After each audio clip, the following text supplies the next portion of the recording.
what other things can help project managers become more competent or ensure more project success?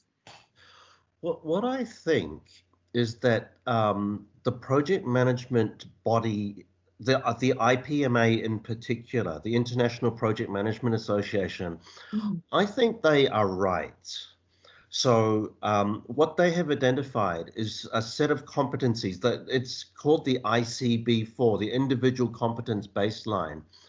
And they've identified that you need technical skills, so that's your Prince 2s and your PMPs, but you also need strong people skills, and you need strong organizational context skills, so strategy, governance, culture, that kind of thing.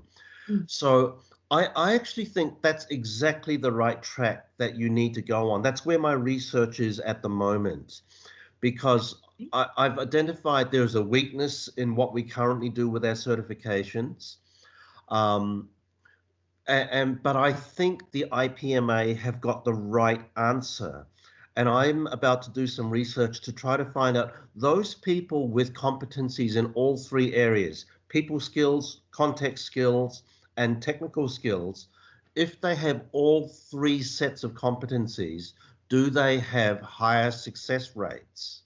Because I know if you only have technical skills, they've done the research and they've found that those people with technical certifications, they are no better than people with no certification at all, which is quite a surprise to me. You asked me what was my surprise.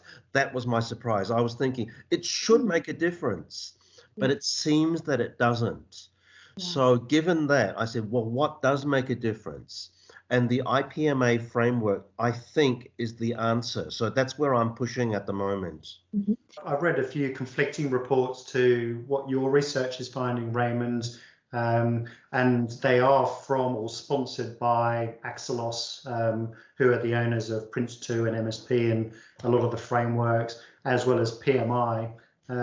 However, they in the assessments they've done, they found that having a certificate actually does improve project success.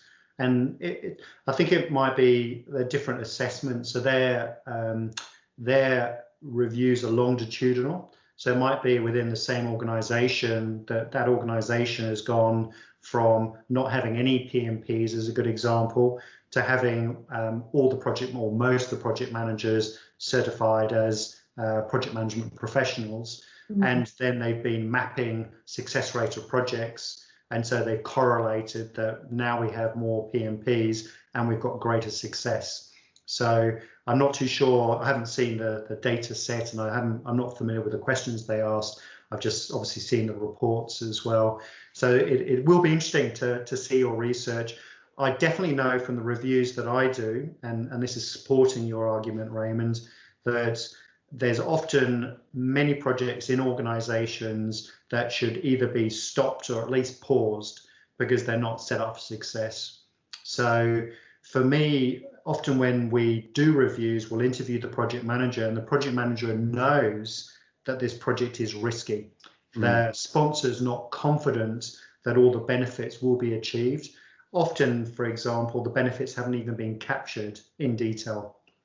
So they're not being tracked. So therefore, how can it be successful if you haven't defined what success means?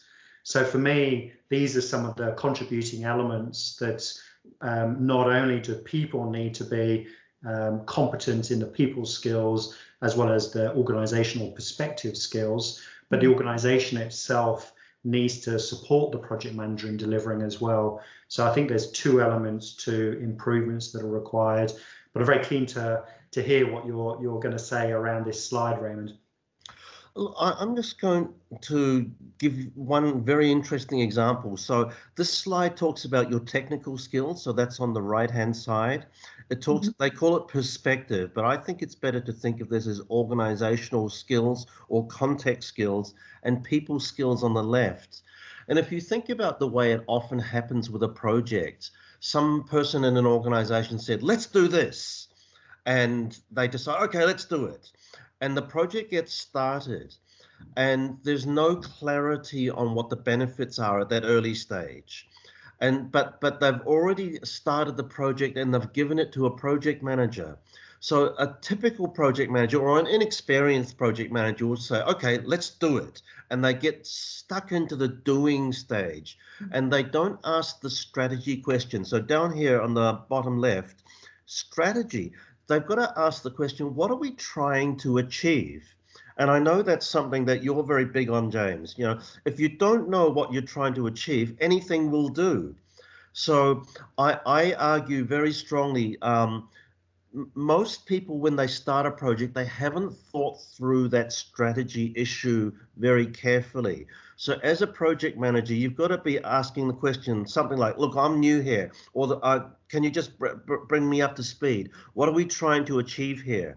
And so let's pretend we're an education department, and they say, we're trying to increase literacy. And then you say, yeah, okay, if we're trying to increase literacy, how does building this hall increase literacy? And people realize, oh, it doesn't. And with that very important discussion, you start to work out, what are we actually trying to achieve? How do we make sure this project or this program of projects delivers that strategic goal? So you can see what I'm talking about here, Hannah. And to have this strategy conversation, you need to have good people skills, because otherwise you come across as being a know-it-all or a hypercritical person. And you're not at all. You're just trying to clarify, what are we trying to do? Because if we just do exactly what we've been told to do, that won't achieve the goal that we're trying to achieve here. Yeah,